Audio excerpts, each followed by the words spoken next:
Loved music my whole life, and I think music chooses you. I really believe that. Created an entire career from trying to prove my worth. I had a lot of guilt that I wasn't having fun, and I knew that I just wasn't going to be happy. We all have different fingerprints unique to us. We all have different skills, interests, passions that we have for a reason, I believe. Even the breath that flows through your body to make the voice work, right? Those vocal cords that is so unique to you and your DNA. Like there's no two vocal cords in the world that look like yours. So that powerful metaphor of breath being life and then the breath supporting voice in the world. What does that mean for all of us? I'm really sitting with your question because I'm thinking about who I was as a performer, and I don't ever think I got the chance. I didn't give myself the chance to be on stage and be authentically me. If I could go back and tell that version of myself anything, it would be, man, just open up and be you on stage, because that's where the magic is, right? People want to feel you and see you, not a perfect version of you.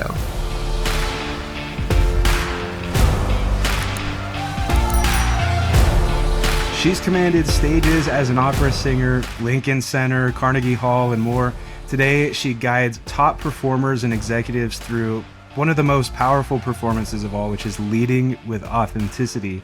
Elena Armijo is a master's certified trauma-informed executive coach, founder of the C-Suite Collective, and host of the Collective Corner podcast. This episode today with her, I'm so excited. We're going to get into voice, identity, and the courage to reinvent yourself and actually own your story. Elena, welcome to UPBEAT. Thank you so much for having me, Parker. I'm really excited to be with you.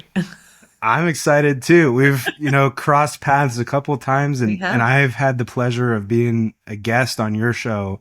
I wanted to make sure you know that you're such a powerful host. Like, you do a great job with that. We've had 2 run-throughs. We have. And fun combos. It was really, really good. So thanks for having me on your podcast, and thanks for taking time to be on this one. Of course, anytime. I'm always excited to have a good chat with you. Same with you. Thank you. And so to kick off, I love starting with story.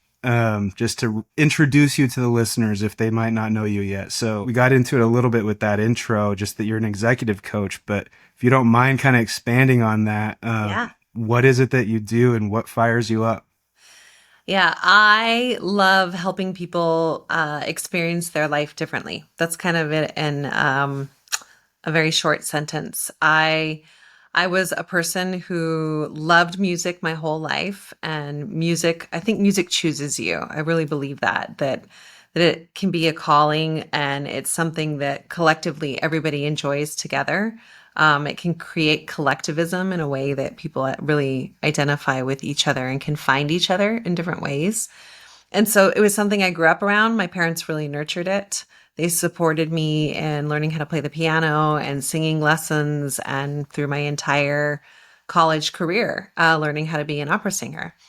And it was one of those things where I just followed the path, and I kept following the bouncing ball to be a singer, and I was having a good time, but there was always just something missing for me. I loved music. I did not love the music business. I didn't like the lifestyle that I had set up, where I had to give up a lot to be able to do my art. And I know now that I probably could have set that up differently with the tools and the skills that I have through coaching, but then I didn't.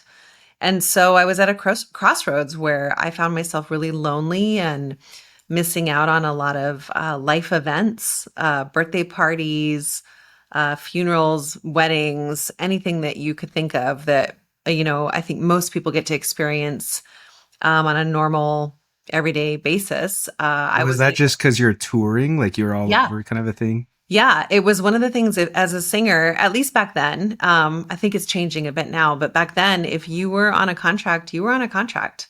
That meant that you had to be there. And if you didn't sing, you didn't get paid. And it started to feel very constricting for my life. And there was a lot of guilt that came with that, because I was singing on the road and starting to have a little bit of success. I think it was kind of a mid-level career, but I could see that the next 20 years were going to breed what I wanted. And I had a lot of guilt that I wasn't having fun, and I knew that I just wasn't going to be happy. So I came off the road at a time where I was pretty low, and I I was experiencing a lot of loneliness, but a lot of I think the word that I would use now looking back was desperation, to try to find something that could be more sustainable, but that I loved equally as much. I think that's the thing that was the hardest thing about my pivot was I was afraid that I would never find anything I loved as much as I loved music. And that was terrifying to me because it was like really loving this thing, but knowing it wasn't making you happy was such a swirl of emotions. And so I came off the road and I hired a coach myself. I didn't know what a life coach was at the time, or an executive coach, or any kind of coach really. I kind of thought that the whole profession was a bunch of BS, if I'm being honest. And I was like, I don't know where I'm from. We don't do that. And it took a lot to hire this woman and work with her for 6 months. And in that 6 months, I really just was like, well, I've tried everything else, so I might as well try this. And I learned a lot about myself. I learned how I created an entire career from trying to prove my worth. That something I love, when I commoditized it, became something I didn't love. And more importantly, I learned that I was multidimensional, and I was allowed to have multiple things in my life that I was interested in, and experiences that I could create and still have music be a part of that. So that's how I had my first experience with a coach. And then I ended up joining a coach training program, really because I thought that I could game the system and learn all the tools to fix myself and make sure that I never made a mistake again, which is hilarious on this side, because now I know that you'll always be growing and learning and developing in your life. And I think that, the universe had just pointed me in the right direction, because within month 4 of a 12-month training program, I fell in love with coaching. And I had all of a sudden, universe, divinity, God, whatever you want to call it, was like, here you go.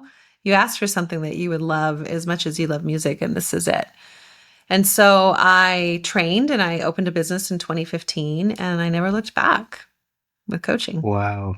That is incredible. Thanks for the introduction. I feel like we got a good starting place now. There's so many different Yeah. ways to take that, The first thing that came to mind was what you said about music choosing you. Mm. I think that's powerful. To me, the way I viewed music is it's always like one language. No matter who you are, where you are, what interests you have, what your background is, where you're headed, anything. Music is a way of letting loose, being authentic, and communicating with others. And Yes. you don't have to have the same of anything else. You just have to participate in music. You just have to want to So, be a part of it and try. Yeah. right. That is really, really incredible. And I got that a lot growing up, by the way, being a chubby white kid in glasses who was beatboxing. It just, people would be like, what the heck? I was not expecting you to beatbox. And Yeah. then, but that was how it was like an icebreaker, or a way to fit in with people. So really resonated with that. And then with the coaching stuff that you mentioned, how you found a love for that in a way that you didn't maybe anticipate. Yeah. What is it about coaching that drew you into or pulled you into it? Was it just having impact on other people, or what do you think it was?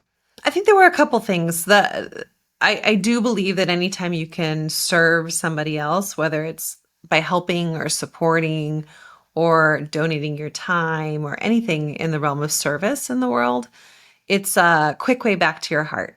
So in the coaching world, we always like to say that when you are supporting other people, that's the most authentic place you can be with your being. It's the most you are alive you feel when you are serving others, which I think, I have a big belief that we're all here to help each other and we're all connected. And so if that is true, of course, serving other people would bring you closer to your heart. So I think that's the first thing. But I think the other thing that I really love about it is that I got to hear stories. Every single client who walks through my door has a unique, incredible, beautiful human story. We're all similar and we're all really different at the same time. And it's one of those things where I learn a lot through every client about myself still. there's always a gift that I get from working with my clients. And it's usually something that I'm surprised by or I'm not expecting. So I really love that. And again, just the massive amounts of stories I've heard in the world now are just really fun. It's really beautiful to remember how human we all are and that there's a lot of grace and dignity in our experience here. Wow, that is powerful. It's kind of like that hero journey. Mm. Like all of us have the hero journey that we go through. Like we have the same kind of story arc, maybe, but just in different ways. Hmm. Um, and the way I like to look at it, is we all have different fingerprints unique to us. We all have different skills, interests, passions unique to us that we have for a reason, I believe. Hmm. Um, and then we all have different voices. That's something I'm leaning into a lot lately. Um, Literally going to voice therapy and trying to fix my actual voice. Oh, wow. Yeah. But also, voice being a way of expressing you and like Mhm. your authenticity and living aligned. So that's powerful stuff. Well, I wonder, I'm so curious now. We're gonna have to have another conversation with you on where even the breath that flows through your body to make the voice work, right? Those vocal cords that is so unique to you and your DNA. Like there's no two vocal cords in the world that look like yours, right? And so that powerful metaphor of breath being life, we don't live if we're not breathing. And then the breath supporting voice in the world. What does that mean for all of us? And what's the opportunity to say something, you know, in contribution to the world? Right. Yeah, you nailed it. That's actually, I mean, we don't need to make this episode all about my future keynotes, but There you go. that's something that I have been building is I just gave a keynote where I was talking about breath and leading them through like a breath work exercise, and Hmm. it is fun stuff, but and really really helpful stuff. But I think the big takeaway from what you mentioned is how it's aligned with stories and how we all have unique stories. Really, I think a secret weapon that we can all tap into is gauging how aligned or not aligned we are with who we are, and what we're supposed to be doing. Hmm. Yeah. When it comes to your stories, then that you hear with these clients, are there any like really common threads that you see yourself having to address or coach through a lot? Oh, yeah. I would say there's two. The first is the fear of irrelevance. So I do a lot of work in organizations with founders, C-suite executives, leaders, entrepreneurs in the world, and creatives. And so the common theme in these arenas can be, am I still relevant? Usually at this point in their career, they've done some magnificent things. And so sometimes we're looking at, can you experience what you've created instead of being afraid that you're always behind or chasing the next and the next?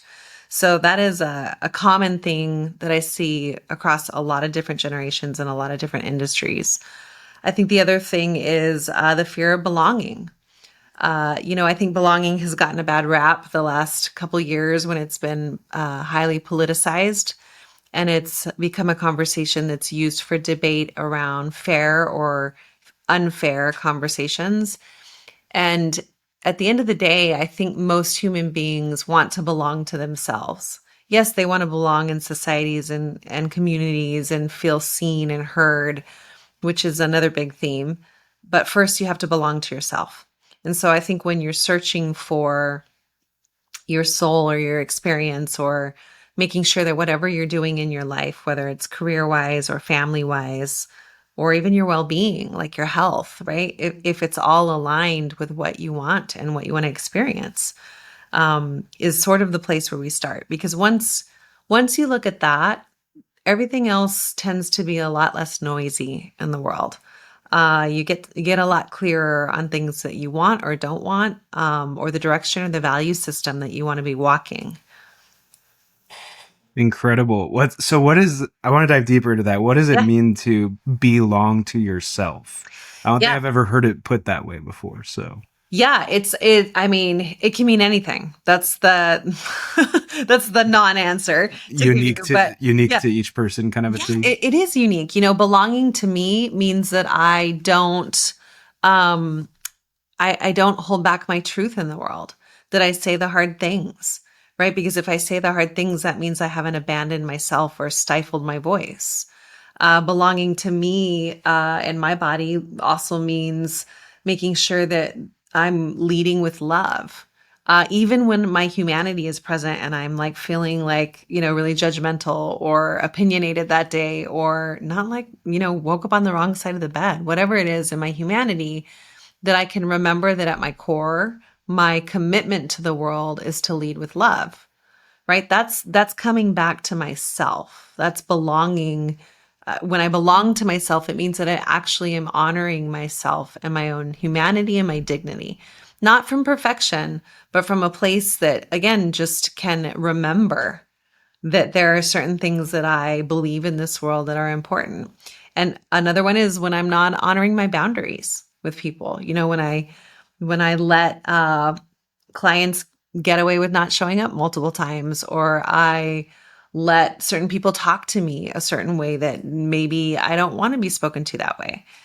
These are just some small examples of places where you could actually speak up from love and in service of connection with another human being, that again makes sure you are part of the picture as well, instead of self-abandonment or anything else that would have you not belong to yourself.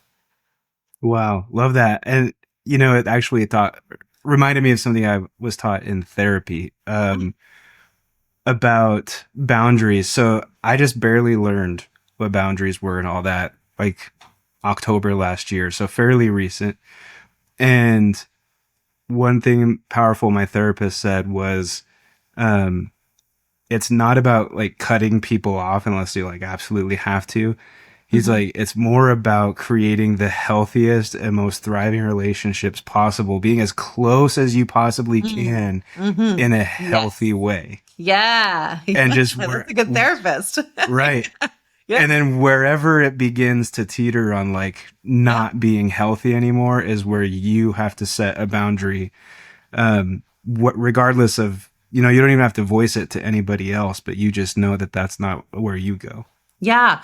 So well said. I think Brene Brown has a definition that I really love as well, that I lean on a lot with boundaries, is uh, most of us in society are taught that boundaries are a way to keep people out, just like you're saying. Like, I just used this on a call with a client that I was just on before a conversation where we were talking about a boundary can look like you lock your door to keep people out of your home from stealing your stuff or coming in uninvited, or strangers that you don't want inside your house. That's typically the way that we're taught boundaries in society, is stay out, stay away. And Brene's definition lands in the realm of like, having a boundary with you is the way that I can love you and me at the same time, and we can still be in relationship together and connection, that connection you said, but you know where I stand, I know where you stand, and we can figure out a way to honor both of us, instead of one person losing all the time, or one person not getting what they need.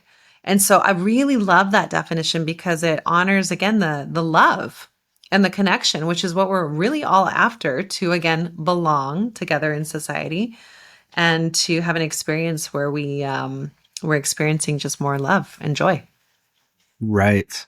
That is such a cool. I'm glad we brought that up. Yeah. I think that's an important message to get out there. Yeah. Um, and you're the person to ask about this because you have that background of performance. Mm. Hmm. And this is something I'm also really passionate about as of recently, is learning how to kind of unperform, or like strip away the things Yeah. that you got used to as like a default, but they're not actually like who you are. So in your process of leaving that life, or not Mhm. totally abandoning it, because I know you still love music and do music, Yeah. but Yeah. in your process of switching paths a little bit, and now in your process of working with all these other professionals, how much have you seen that people are just performing as a default, and what do they kind of do to strip that away and get real with themselves? Oh man, I think that's like 90% of us. We're all, when you're afraid, you perform. You do the best you can to get by. Like a lot of executives fake it till you make it, right? Or imposter syndrome is another big thing that we talk about a lot in coaching. And I think that this is I'm really sitting with your question because I'm thinking about who I was as a performer. And I don't ever think I got the chance. I didn't give myself the chance to be on stage and be authentically me. And that's a missing, right? Because I was sort of mid journey before I got off that road. And if I could go back and tell that version of myself anything, it would be, man, just open up and be you on stage, because that's where the magic is, right? People want to feel you and see you, not a perfect version of you, or the perfect sung line, or the movement that you think will be the thing people really want to see. And man, I wish I had given myself that opportunity, because in that is a freedom that exists to be seen and also allow yourself to be held at the same time in the world. So for executives, this is what we see when people come in and they have a way of leading, right? Like, I need to not show weakness in any of my meetings, or I need to make sure that I hold the line around accountability, or boundaries, right? If they're looking at boundaries a specific way. And oftentimes, the work that we're doing is letting themselves show in real time in big rooms with people that typically they wouldn't share vulnerabilities with, that they are human. And this looks like showing up in a meeting and saying, you know what, that's some really hard feedback to hear from you all, but I want to take it on. And it's very uncomfortable for me to receive the feedback that you're telling me today, but I want to grow, and I'm with you, and I'm here. It's not fun. I don't like it, but I'm going to take a look. Right? Like, that's a really vulnerable way of leading that most people might not have access to. So some of the ways we get there are we practice in small ways with gradients. Maybe it's really easy to say that to your partner or your spouse, but it's not easy to say that to your boss yet, or vice versa. Maybe it's really easy to say that to your boss, but it's not so easy to tell your deep love that. Right. So we look for places where it's a little easier to build that muscle. We start slow. And over time, when you do it consistently, just like anything, like learning to beatbox, right? You get better at it. It gets more comfortable. I don't know. I don't know that I'm ever going to say that it's amazing. And it's an amazing feeling to show your humanity and be vulnerable in spaces. That part will probably always feel a little bit nerve wracking or anxious, just like it does when you get on stage. But man, the payoff on the other side is freedom. Gosh, yeah, that was really well said. I was just gonna ask too, um, you know, what do you wish most professionals understood about being vulnerable? Yeah. And then I think you answered it, at least in a small way, right there, when you were like, on the other side, it's freedom. It's freedom. That's powerful. It's freedom, and it's also trust. People trust what they can see and what they can feel. And as a leader, if you are looking to develop deeper connections with your people, to have impact, to create things, innovation, brave spaces, to even move faster, although I don't always ascribe to moving faster is better, but you will move faster in your culture with the things you're creating, whether it's a product or a system or whatever you're building in your company, with trust. So I think that's what's on the other side of being human, instead of inaccessible or performing because you think that your style of leadership works on everybody, instead of speaking multiple languages, right? Right now we have, I think there's 6 generations in the workforce right now. If you don't have the ability to speak to many different types of people in your workforce, you have one way of leading. And sometimes that can be really, really polarizing. And sure, your people are missing out, but you're missing out too.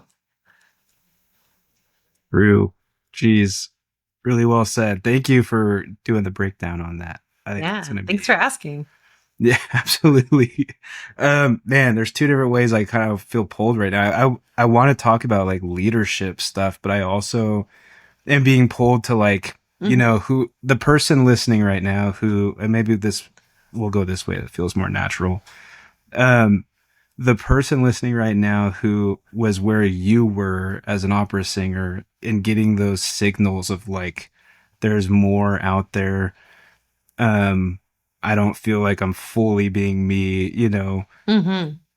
What advice would you have for them as far as recognizing those signals and the first things to do to try to get clear? The first thing I would say is utilize all your free resources that you can. There's so many free resources out there to start getting curious about yourself. So the very first place you got to look is you, right? You got to go inside. You got to do that deep inner work. What does that even mean? Read some books like around self development, around healing, around expansion of your mindset with different ways of thinking. So, any leadership books out there, any self development, self help, even the books around, like, I've read many different types of books about ways of thinking or religion. I'm not a religious person, but I do have a deep connection to spirit. So, I would say I'm a very spiritual person. But I've read things like the Tree of Life and the I Ching and the Bhagavad Gita, and so, just to open up your mind around what people in different cultures think and feel and to be exposed to it. So I think the more exposure you can get to other ways of thinking is the first thing to ask yourself, what do I believe? Not just what I was raised in or where I grew up or my family of origin, but what do I believe now at this point in my life? I think any if you have resources, I think anytime you can work with a therapist or a coach, take it. It's not mandatory. You're going to be just fine if you don't, and you will go so much quicker finding your path around what you want to be doing in this world if you have support. And I think a lot of people think that support is only for people who are at a certain level, or support is a privilege. So it can be a resource conversation, but if you can, take it. I have seen so many people do so well later in their careers in life because they spent the time on the front end taking care of their soul and their bodies and their mind, healing traumas, being in 12 step work, being in communities that support them in being loving and abundant, right? Mindsets. So, those are some of the places I would start. Tons of podcasts out there. Listen to other coaches, listen to you, listen to your keynotes, go expose yourself to things. And then I think the next place I would point you is art. I think we're talking about that here. There's something magical about music, movies, theater, paintings, anything that you can expose yourself to that will have you feel. Because learning how you feel is part of the package. A lot of times we are not so nuanced with our emotional language in the world. And this is how you learn. How else would you know how you feel if you haven't stared at a painting and said something like, I think that's really weird, or I feel nothing right now, or I feel everything. I was thinking of you because my partner and I were listening to the Frank Ocean album, Orange Course. I'm gonna have to look it up. But we were listening to the Frank Ocean album, and I missed it. Like, there, many people know this album very, very well. And I was not at a time where I heard it. And I asked him to put it on the other day to listen to it from start to finish. And I had this visceral experience in my body of feeling emotion listening to this music. And that happens a lot. But I was really present to, wow, I can't believe I didn't give myself the gift of sitting and listening to this before, to get this emotional swelling that was happening just from being exposed to new music. So those are kind of all the arenas that I like to play in, and again, to listen and awaken your body and your mind and your heart so that you can then hear what you want to be doing. Amazing. Yeah, that's powerful advice. And I highly recommend anyone listening, as long as you're not driving or something, right? Yeah. To I was definitely to not driving.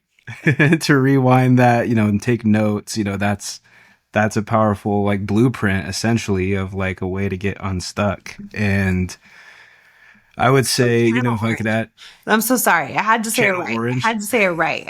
I will think about it forever. Channel orange. I Amazing. just heard it. So I'm Gonna fine. listen to that right Yeah. after this for sure. I love that kind of stuff, and I think you're hitting on something powerful too with creative expression. Right, this Mhm. when you do that, there's something authentic about it where you just connect with what's out there, Yeah. and you live more aligned, which is just beautiful. And I want to kind of tie all that back into something you mentioned previous too about trust. Mm. Um, if I could add on to what you were sharing, it would just be that the advice, the little nudge of advice to not get stuck there. Mhm. Um, that's what happened to me the last 10 years. I got so swamped into personal development podcasts and books and stuff with not as much action. Ah, good And call. so I just want to say, like, Yeah. do all those things that she just said, but do it as a way to like propel yourself forward and like start acting on those things that are authentically you that you discover through doing those things. And as you do those little baby steps of like keeping promises to yourself or, oh, that's me, I'm going to do more of that. And then you do more of that, you build trust with yourself. And it's just like this momentum that starts building.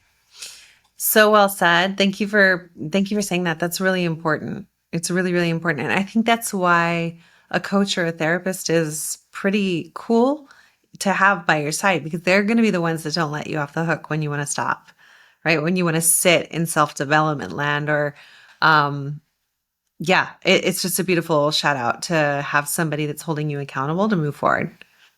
Right. Yeah. And even if it's, if it's hard to like afford a really high level person, there's so many communities out there. I mean, Yep. there's communities, forums, Facebook groups, Zoom group, coaching groups, all kinds of things that are really, really either free or very, very affordable. And you get with those like-minded people. That's, I guess, a whole other side we haven't even tapped into yet about the proximity effect and right. And like Yeah. who you're around. But Yeah. this has been a really powerful conversation, and I'm curious if there's anything that I haven't asked about or that you've had on your heart that you want to share that we can talk about to kind of wrap things up. I think I would share that just a reminder that everybody has something to offer. I think sometimes people think that they don't have something grand enough or big enough in the world to make an impact or difference. And just by being you, authentically you, whatever that means, that you have to go find that person inside of you and pull them out and live that life in the world is enough. It doesn't have to be showy or big. It can be small and quiet as long as it's authentic to you. Out of this conversation today, this one's kind of tricky.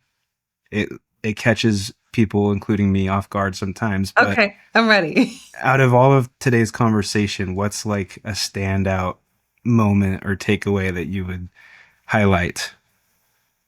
I think I think the piece about just bringing humanity, like even like not knowing the name of Frank Ocean's album is a big deal, right? And in that moment, instead of going into shame or blame or oh, I should have known or all the things that came up, definitely, it's just trusting that the conversation and the intention is enough. So that's the moment, right? Like that's what we're talking about on the whole show today. Love that. Intention is a powerful word. Yeah. Very cool. Well, so what's next for you, Elena? And what can upbeat listeners do to help? Like, would you want to send them anywhere? Who's your ideal client? Whatever we can do to help. Oh, that's really kind. That's very, very kind. If anybody wants to help, come check out the c-suitecollective.com, the c-suitecollective.com. You can find me there. You can find the group of coaches that I partner with in the world. We're all up to some really cool stuff. So if you want to come our way and have a conversation about anything you heard today, we're always open to that for a free conversation to just come and see how we can support you in the world.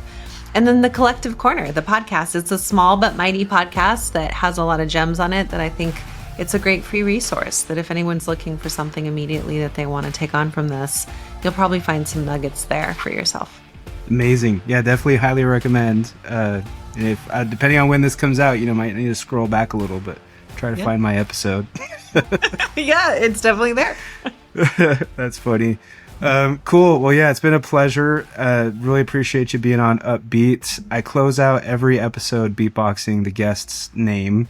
So I'm going to do that for you. Are you serious? I'm serious. And I'm crossing my fingers that it's going to come through okay, because I had to switch out mics and, the system's been a little glitchy here and there, but we'll give it our best try. Okay, I'm ready. I'm so excited. This is great. Okay.